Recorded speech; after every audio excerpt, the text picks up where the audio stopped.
وہ کہتے ہیں کہ یہ ہمیں نہیں بچا سکے، ابو سفیان کہتا ہے کہ بتوں نے ہماری کوئی مدد نہیں کی، تو وہ پھر ایک خالق حقیقی کی تلاش میں اسی طرف چلے گئے. اور حضور نبی کریم صلی اللہ علیہ وسلم کا مقصد بلند جو ہے وہ سب سے زیادہ یہی تھا کہ دنیا کو خدا شناسی کا پیغام دیا جائے، خود شناس بھی بنے اور خدا شناس بھی بنے. یہ بھولے بھٹکے ہوئے تھے، کوئی پتھروں کی پوجا کر رہا ہے، کوئی مورتیوں کی پوجا کر رہا ہے، کوئی بتوں کی پوجا کر رہا ہے، تو یہ کوئی جو ہے انسانیت، شرف انسانیت سے یہ گرنے والی بات تھی. حضور نبی کریم صلی اللہ علیہ وسلم نے تو انسانیت کو عزت، وقار اور یہ رتبہ عطا فرمایا. ہم بھی دنیا کو یہی کہنا چاہتے ہیں کہ اسلام و فوبیا سے نکلیں. اسلام تو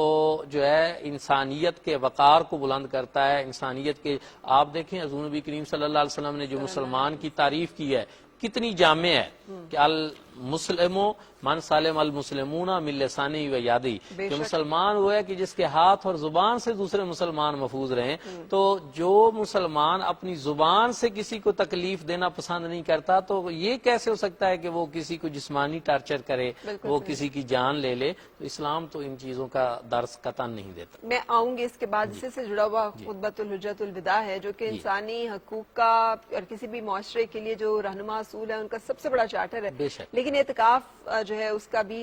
ایک ایسی عبادت جو کہ یہ درست ہے کہ ایک محلے کے اگر افراد ہیں اور ان میں سے کسی ایک نے اعتکاف میں وہ بیٹھ گیا تو سب کے ذمے سے ادا ہو گیا، اور اگر کوئی ایک بھی ایک علاقے میں نہیں بیٹھا اعتکاف کے لیے تو سب پہ گناہ جو ہے وہ واجب ہوگا. یہ اس اعتکاف کے بارے میں یہ بات درست ہے؟ جی بالکل درست ہے. اعتکاف پہلی چیز تو یہ ہے کہ اعتکاف مسجد میں ہی ہوتا ہے مردوں کے لیے. وانتم عاکفون فی المساجد، اللہ رب العزت نے خواتین پہ فرمایا. نہیں ہے اس کا کوئی اطلاع؟ جی نہیں. دوسری چیز جو ہے اس میں یہ ہے کہ مسجد میں اعتکاف کا مقصد ایک خلوت ہے کہ انسان تنہائی میں بیٹھ کر کچھ دیر اپنے اللہ رب العزت کی بندگی کرے، اپنے خالق اور مالک کی بارگاہ میں اپنی حاضری لگوائے اور دنیا سے ذرا کنارہ کش ہو جائے. جو حدیث مبارکہ آپ نے حضرت عبداللہ ابن عباس کے ریفرنس سے بیان کی ہے وہ یہی ہے کہ اس میں بہت سارے ایسے امور، مثلا جنازہ ہے، کسی کی عادت مریض کی کرنا ہے، کسی کے ساتھ عملی طور پر کوئی جو ہے وہ تعاون کرنا ہے، وہ چیزیں ساری چونکہ وہ نہیں کر سکتا تو اس وجہ سے اس کو اجر ان سے زیادہ ملتا ہے. حضور نبی کریم صلی اللہ علیہ وسلم نے یہ بھی ارشاد فرمایا کہ جس نے اعتکاف کیا، من اعتکف ایمانا و احتسابا غفر له ما تقدم من ذنبی، جس نے اعتکاف جو ہے اپنا محاسبہ نفس کرتے ہوئے کیا تو اللہ رب العزت جو ہے اس کے پہلے سارے گناہ معاف فرما دیتا ہے. حضرت علی بن حسین امام زین العابدین جو ہے اپنے والد گرامی حضرت امام علی مقام حضرت امام حسین رضی اللہ تعالیٰ عنہ سے روایت کرتے ہیں کہ نبی کریم صلی اللہ علیہ وسلم نے فرمایا کہ جس نے 10 دن کا اعتکاف کیا تو اللہ رب العزت اس کو 2 حج اور 2 عمروں کا ثواب عطا فرمائے گا. اور یہ بہت بڑی عبادت ہے. اس کی اہمیت کا اندازہ یہاں سے لگائیں کہ پہلی امتیں جو تھی، پہلے انبیاء کرام جو تھے وہ بھی اعتکاف کرتے تھے. حضرت ابراہیم علیہ السلام، حضرت اسماعیل علیہ السلام، آپ دیکھیں اللہ رب العزت نے ان کو کیا حکم دیا تھا کہ اب ہمارا یہ گھر بنایا ہے تو انطاہرا بیتی للطائفین والعاکفین ورکع السجود. اور رسول پاک صلی اللہ علیہ وسلم جو پہلے غار حرا میں تشریف لے جاتے تھے، وہاں پر رہ کر غور و فکر کرتے تھے، وہ بھی تو ایک طرح سے بالکل ایک خلوت تھی. بالکل وہ ایک خلوت کی صورت تھی. اور ویسے آج کل تو کووڈ کا چونکہ دور چل رہا ہے تو اس میں تو ویسے خلوت حکومت بھی ہماری کہہ رہی ہے کہ خلوت اختیار کریں، لوگوں سے میل جول کم کریں. تو میں سمجھتا ہوں کہ لیکن مساجد شرط ہے اس کے لیے، مساجد مردوں کے لیے شرط ہیں، روزہ شرط ہے، مساجد بھی شرط ہیں. بالکل خواتین اپنے گھروں میں اعتکاف کریں. ہاں یہ ضرور ہے کہ اجتماعی اعتکاف، بہت زیادہ لوگوں کا گھل مل کر بیٹھ جانا، یہ چیزیں کووڈ کی وجہ سے ان میں جو ہے احتیاط برتی ضرور کی جائے، یہ بالکل درست ہے. لیکن یہ نہیں ہے کہ گھروں میں اعتکاف بیٹھنے سے اس وجہ سے کہ حضور نبی کریم صلی اللہ علیہ وسلم مسجد میں اعتکاف بیٹھے، صحابہ کرام نے ہمیشہ مسجد میں اعتکاف کی. اس کی کوئی ہمیں سلف صالحین کے دور میں، اکابرین کے دور میں کوئی ایسی مثال نہیں ملتی کہ جس کو ہم مثال بنا کر جو ہے اس طرح کا کوئی کریں. بالکل صحیح. ہم بات چیت کر رہے ہیں اعتکاف کے حوالے سے اور ہم اسے جاری رکھیں گے. اور جیسے ہم بات کر رہے ہیں اعتکاف کے جو دن ہیں وہ شروع ہو رہے ہیں، آخری عشرہ جو ہے رمضان المبارک کا، جو کہ جہنم کی آگ سے نجات کا عشرہ ہے. اللہ تعالی ہم سب کو اس آگ سے جو ہے وہ اپنی حفاظت میں رکھے اور نجات دے. میں جاننا چاہوں گی کہ جو جسے کہیں وقت، اوقات، آخری عشرہ تو ہو گیا، کس وقت سے مسنون جو اعتکاف ہے وہ شروع ہوتا ہے اور کس وقت پہ اس کا اختتام ہوتا ہے؟ 20 رمضان المبارک کا جو روزہ ہوتا ہے اس کو افطار کرنے سے قبل، یعنی غروب آفتاب سے قبل جو ہے بندہ مسجد کے اندر پہنچ جائے اور وہاں پر معتکف ہو جائے، اور یہ 10 روزہ یعنی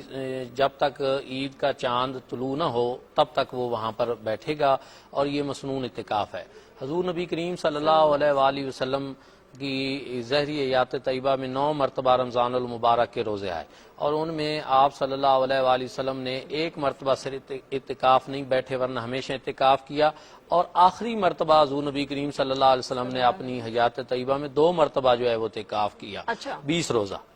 روزہ اعتکاف تھا۔ اب اس کی 2 وجوہات بیان کی جاتی ہیں۔ ایک یہ کہ حضور نبی کریم صلی اللہ علیہ وسلم کو معلوم تھا کہ میں اللہ رب العزت کے ہاں جو ہے وہ حاضر ہونے والا ہوں، تو اس لیے عبادات میں اور زیادہ جو ہے اضافہ کیا جائے۔ دوسری اس کی وجہ یہ تھی کہ چونکہ اس سے 1 سال قبل آپ صلی اللہ علیہ وسلم نے اعتکاف نہیں کیا تھا، تو اس کے بدلے کے طور پر جو ہے تاکہ 2 دفعہ اعتکاف ہو جائے، تو یہ دونوں چیزیں جو ہیں اس میں ہمیں نظر آتی ہیں۔ اس کا مطلب ہے مسنون ہے، کوئی اگر کرنا چاہے اور 20 دن کا تو وہ بھی کر سکتا ہے، یعنی اعتکاف کی شرائط جو ہے وہ اعتکاف کیا ہے؟ مسنون تو 10 دن کا ہی ہے، لیکن یہ ہے کہ اس سے ایک پتہ یہ چلتا ہے کہ اگر کسی کا اعتکاف رہ گیا ہو تو وہ 10 دن اس طرح مزید بھی اعتکاف کر سکتا ہے۔ جی ٹھیک ہے، شرائط کے بارے میں بھی بتا دیجیے گا کہ وہ کیا اعتکاف کے لیے کیا اعتکاف شرائط کے لیے یہ ہے کہ انسان جو ہے ایک تو وہ روزہ رکھے، روزہ کا ہونا شرط ہے، مسجد میں ہونا شرط ہے، اور پھر جو ہے اگر وہ کوئی ایسا کام کرے گا کہ مسجد کی حدود سے باہر چلا جائے گا تو پھر اس کا اعتکاف جو ہے وہ ٹوٹ جائے گا۔ اب کچھ ضروری چیزیں ہوتی ہیں، جن امور ہوتے ہیں جن کے لیے اس کو باہر جانا ہوتا ہے، تو ان کے لیے اس کو پہلے سے نیت کرنا ضروری ہے۔ مثلا کوئی قریبی عزیز فوت ہو جاتا ہے، اس کے جنازے میں وہ شرکت کرنی ہوتی ہے، مسجد جامعہ نہیں ہے اور دوسری جامع مسجد میں جا کر جمعہ پڑھنا ہوتا ہے، تو اس طرح کی اگر وہ نیت پہلے سے کر لے تو پھر وہ یہ کام بھی سر انجام جو ہے وہ دے سکتا ہے۔ کیا وہ اعمال ہیں جو کہ کیے جانے چاہیے جب کوئی بندہ معتکف ہو؟ ہاں دیکھیں جی، اصل میں یہ اللہ رب العزت کے چونکہ حضور ایک